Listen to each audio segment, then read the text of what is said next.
नमस्कार, कल की तैयारी देख रहे हैं आप। मैं हूं आपके साथ प्रशांत पांडे। एक ऐसा शो जहां पर हम आज के बाजार का ब्यौरा आपके सामने रखते हैं और उस आधार पर एडवांस में आपकी तैयारी कराते हैं और आप अपने सवाल भी हम तक पहुंचा सकते हैं। आसान सा तरीका है, करना कुछ नहीं है, यूट्यूब पर जाइए और अपने सवाल पोस्ट कर दीजिए यूट्यूब के कमेंट बॉक्स में। याद रखिए, अपने शहर का नाम सबसे पहले लिखिए, किस स्टॉक पे आपका सवाल है, कितनी क्वांटिटी में आपने शेयर लिया है, आपका नजरिया क्या है, ये सारी जानकारी दीजिए और उस आधार पर हम आपकी विशेष तैयारी कराएंगे। जो सवाल आज आप पूछेंगे उसका जवाब कल यानी मंगलवार को दिया जाएगा। जिन सवालों को शुक्रवार को आपने पूछा था उसके जवाब आज दिए जाएंगे। तो जिन लोगों ने शुक्रवार को पूछा था सवाल, वो आज का शो आखिर तक देखें, उनके सवालों के जवाब दिए जाएंगे। और आज आपकी विशेष तैयारी कराने के लिए हमारे साथ दो बेहद खास मेहमान जुड़ रहे हैं। मैं परिचय करा दूं, आज हमारे साथ हैं पृथ्वी फिनमार्ट के head of research technical Harish Jujare साहब, और हमारे साथ नंदिश साहब भी चर्चा में जुड़ रहे हैं। आप रिसर्चर्स और advisory fundamental wealth management Motilal Oswal से। Thank you so much Nandish, आपका भी इस चर्चा में जुड़ने के लिए। तो सबसे पहले मैं बाजार का ब्यौरा ज़रा दे देता हूं अपने दर्शकों को। तो आप देखिए, ऊपरी स्तरों से बाजार पर दबाव बनता हुआ नजर आया। 108 अंकों की गिरावट नजर आई निफ्टी में और 25,950 के पास क्लोजिंग हुई निफ्टी की। बैंक निफ्टी की बात करें तो यहाँ पर एक वक्त पे देख रहे थे कि आप 400-450 अंकों तक की तेजी हम देख रहे थे, लेकिन वहाँ से मुनाफा वसूली हावी हुई और 58,830 के पास जो है वो क्लोजिंग हुई बैंक निफ्टी की। एडवांस डिक्लाइन रेशियो बहुत ही खराब, 2206 शेयर डिक्लाइन से यानी दबाव भरे नजर आए और 715 शेयर ऐसे थे जो कहीं ना कहीं हरे निशान में रहे। अगर हम निफ्टी के गेनर्स की लिस्ट आपके सामने लाएं तो टेक महिंद्रा 2.25% चढ़कर निफ्टी का टॉप गेनर बना। आइशर मोटर्स में भी आज लगभग 0.25% की तेजी रही। इसके अलावा बजाज ऑटो, विप्रो, श्रीराम फाइनेंस में आधे से 1.25% तक की तेजी नजर आई। गिरावट कहाँ रहा, निफ्टी के लूजर्स की लिस्ट लाइए तो जेएसडब्ल्यू स्टील 3% गिरकर निफ्टी का टॉप लूजर बना। भारत इलेक्ट्रॉनिक्स लिमिटेड बीईएल ये भी 3% गिरा। मैक्स हेल्थ, ग्रासिम, एमएनएम और टाटा स्टील में 1.5 से 2% तक की गिरावट नजर आई। तो सबसे पहले हरीश जी, मैं आपके पास आऊँगा। एक ऐसा बाजार जो लग रहा था कि रिकवर होगा, वो पिट गया। मतलब वो खासतौर पे बैंक निफ्टी तो अलग ही मतलब लग ही नहीं रहा था कि इस तरह का करेक्शन नजर आएगा। ऐसे में निफ्टी और बैंक निफ्टी में अब क्या अप्रोच रखा जाए? जो लोग कल उतरे बाजार में वो किन लेवल्स का ध्यान रखें? Very good afternoon Prashant ji. बिल्कुल, अगर देखा जाए तो निफ्टी में आज एक गिरावट देखने मिला, स्पेशली सेकेंड हाफ में देखा जाए तो लगातार एक शार्प सेलिंग देखने मिल रहा था, वो दोनों निफ्टी और बैंक निफ्टी में। तो ऐसा देखा जाए तो निफ्टी में अभी भी मेजर सपोर्ट जोन देखा जाए तो अभी भी 25,550 के अराउंड है, सॉरी 25,850 के अराउंड एक इमीडिएट सपोर्ट से। तो मुझे लगा जब तक इसके ऊपर है देखा जाए तो अभी भी overall higher top higher bottom अभी भी इंटैक्ट है। ऐसा देखा जाए तो शॉर्ट टर्म मूविंग एवरेज के ऊपर ही ट्रेड करते हुए नजर आ रहा है निफ्टी में।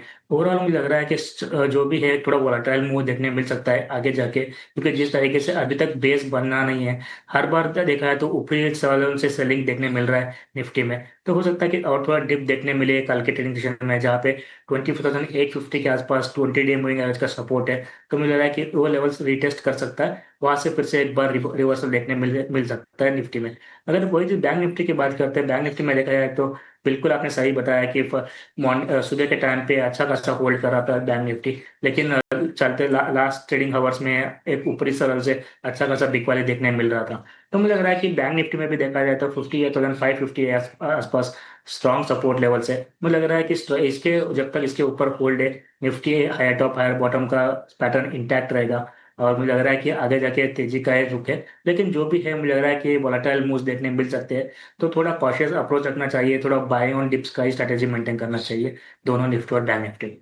चलिए, लेवल्स का ध्यान रखिए और बाय ऑन डिप्स यानी गिरावट में खरीदारी के मौके, उस आधार पर रणनीति को आगे बढ़ाइए। चलिए, अब आपके सवालों को शामिल करते हैं। शाहला परवीन का सवाल सबसे पहले लेते हैं। केईसी इंटरनेशनल इन्होंने खरीदा हुआ है और नंदिश, मैं आपके पास आऊँगा इस सवाल के साथ। 880 के भाव पे इनकी खरीदारी है और फिलहाल इनको हल्का नुकसान होता हुआ। बताइए, केईसी इंटरनेशनल में क्या नजरिया बन रहा है? सर, केसी इंटरनेशनल में हमारा नजरिया पॉजिटिव है और इसमें हमारा प्राइस टारगेट करीबन 920 का है। रिसेंटली हमने इसमें एक बैड न्यूज देखी थी कि पावर ग्रिड ने उनको करीबन 9 मंथ्स के लिए नए टेंडर में आने के लिए ना बोल दिया है।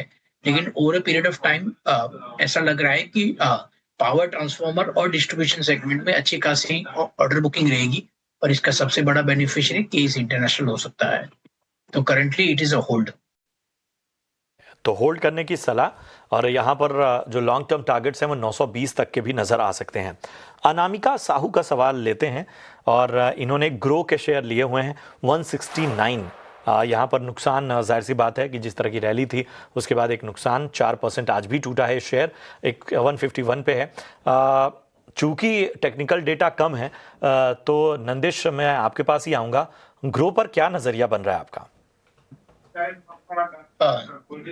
सर ग्रो पर हमारा कवरेज नहीं है, लेकिन जितना भी हमने इसके आईपीओ के टाइम देखा है, ये मतलब in terms of broking it is almost touched a 1 lakh crore market cap. अगर हम एक्सचेंज की बात करते हैं, specially BSE which is itself a total 1 lakh crore market cap, pure distribution play है grow with a fintech in it, but sir, at 150 160 it looks expensive to us. बिल्कुल, तो ये है राय आपको मिलती हुई ग्रो पर। अगला सवाल लाल बाबू महतो का है दिल्ली से। इनके पास पारादीप फॉस्फेट्स है, 167 के भाव पे लिया हुआ है। हरीश जी बताइए क्या करना चाहिए पारादीप फॉस्फेट्स में?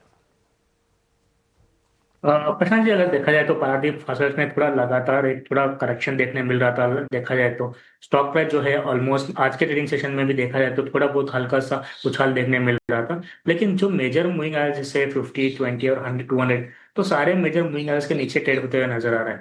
लेकिन जिस तरीके से एक सेल ऑफ कंटिन्यूस देखने मिल रहा था ऑलमोस्ट 230 रुपीज से लेके ऑलमोस्ट 150 तक, तो मुझे लग रहा है कि थोड़ा बहुत शॉर्ट टर्म में ओवरसोल्ड दिखाई दे रहा है शार्ट सेटअप पे।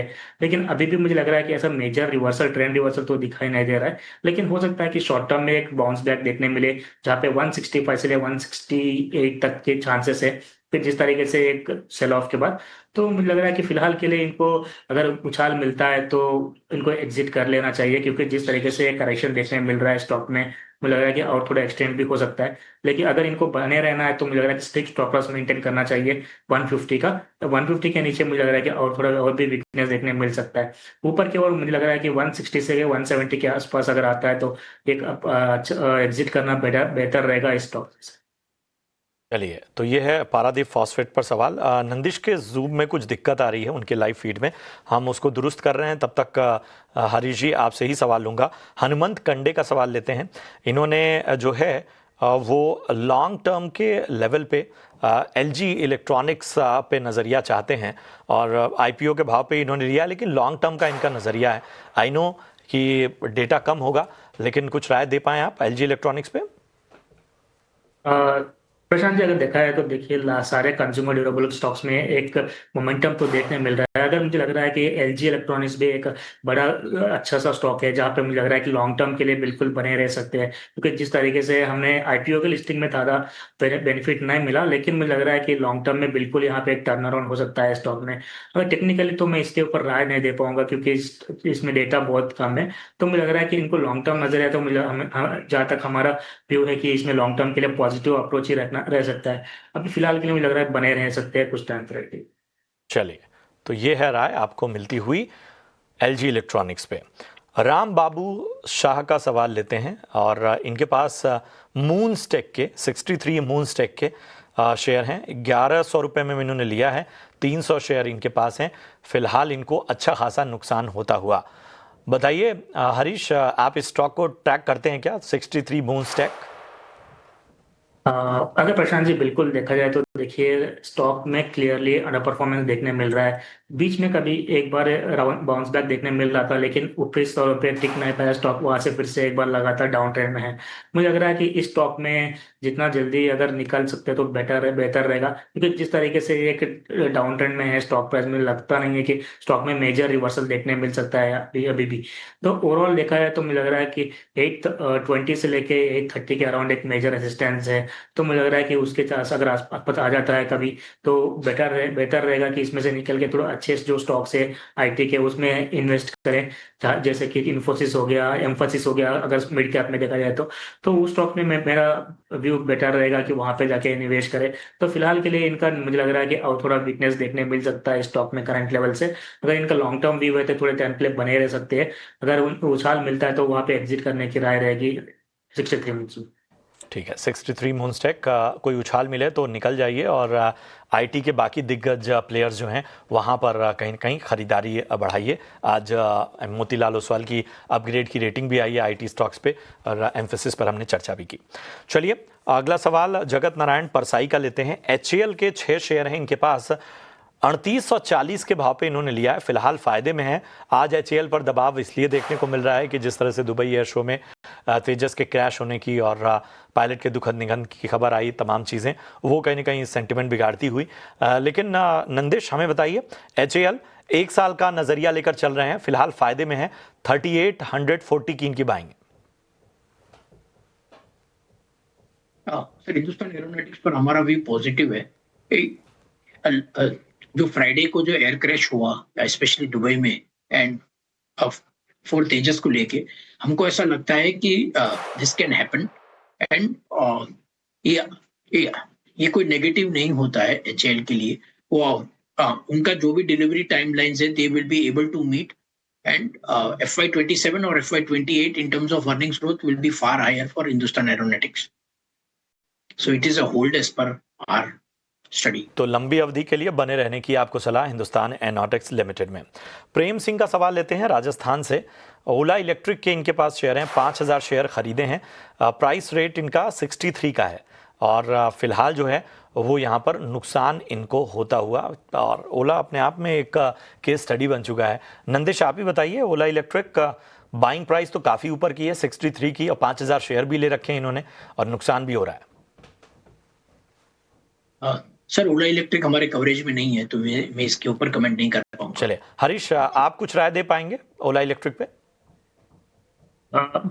अगर देखा है तो ओला इलेक्ट्रिक, देखिए सही आपने वो सही बताया कि ऑलमोस्ट एक केस स्टडी है। जिस तरीके से हमें एक डाउन ट्रेंड देखने मिला आईपीओ लिस्टिंग के बाद, उसके बाद से एक शार्प अपमूव देखने मिल रहा था ऑलमोस्ट 69-70 तक, लेकिन ऊपर लेवल पे टिक नहीं पाया स्टॉक प्राइस। फिर से ऑलमोस्ट जो रिसेंट लोज थे ऑलमोस्ट 39-40 के ऑलमोस्ट उसी के आसपास अभी ट्रेड होते नजर आ रहा है। तो मुझे लग रहा है कि जिस तरीके से एक पैटर्न है अभी तक, एक जो सपोर्ट थे 38 का, तो वो होल्ड करते हुए नजर आ रहा है। मुझे लग रहा है कि अगर इसके नीचे फिसलता है तो मुझे लग रहा है कि एक फ्रेश राउंड ऑफ सेलिंग देखने मिल सकता है आगे, जो कि स्टॉक पे और थोड़ा नीचे के लेवल्स देखने मिल सकते हैं, जहाँ पे नेक्स्ट सपोर्ट दिखाई दे रहे हैं 33-34 के आसपास, 38 के नीचे। तो मुझे लग रहा है कि इनको कोई भी अगर पोजीशन है तो स्ट्रिक्ट स्टॉप के साथ बने रह सकते हैं 38 का। लेकिन 38 के नीचे अगर क्लोजिंग देता है, मुझे लग रहा है कि इनको थोड़ा उनका जो पोजीशन है उसको कट डाउन करना पड़ेगा, कि जिस तरीके से एक नया फ्रेश राउंड ऑफ सेलिंग देखने मिल सकता है उस टाइम पे मुझे लग रहा है कि और थोड़ा तेजी से डाउन ट्रेंड में देखने मिल सकता है। तो उसके चलते मेरे कॉशियस अप्रोच बना रहने की सलाह रहेगी, जहाँ पे 38 का स्टॉप लॉस के साथ अभी फिलहाल के लिए बने रह सकते हैं। चलिए, तो ये है राय आपको मिलती हुई इस वक्त ओला इलेक्ट्रिक पे। बढ़ते हैं आगे और अब लेकर आते हैं आपके लिए VIP shares.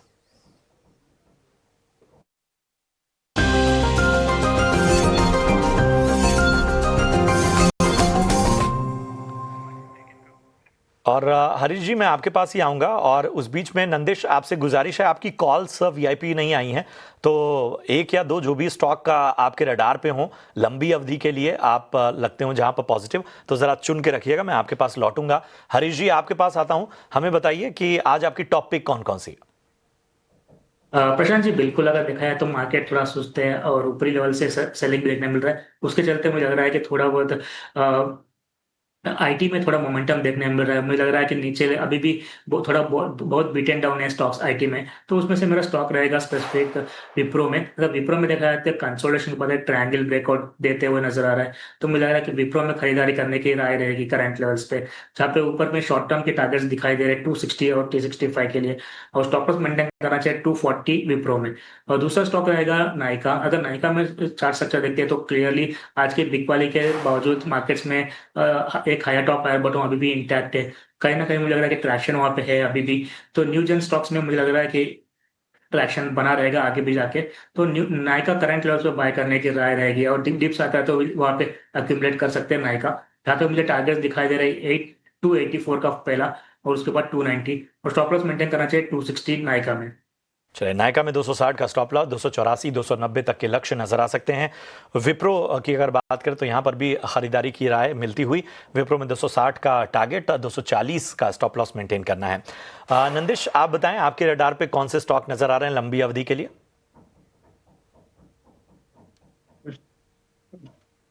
Sir, in information technology we like Infosys Technologies. Today हमने इसको from the neutral rating we have given it to a buy rating with the price target of 2150। हमको लगता है कि जितना भी एआई में infrastructure investment, hardware related investment last 2 साल में जो हो गया है, now slow and steadily IT services में वो उसका कन्वर्जन होगा, और इसका सबसे बड़ा बेनिफिशियरी इन्फोसिस, एचसीएल टेक और टेक महिंद्रा जैसे कंपनियों को होगा।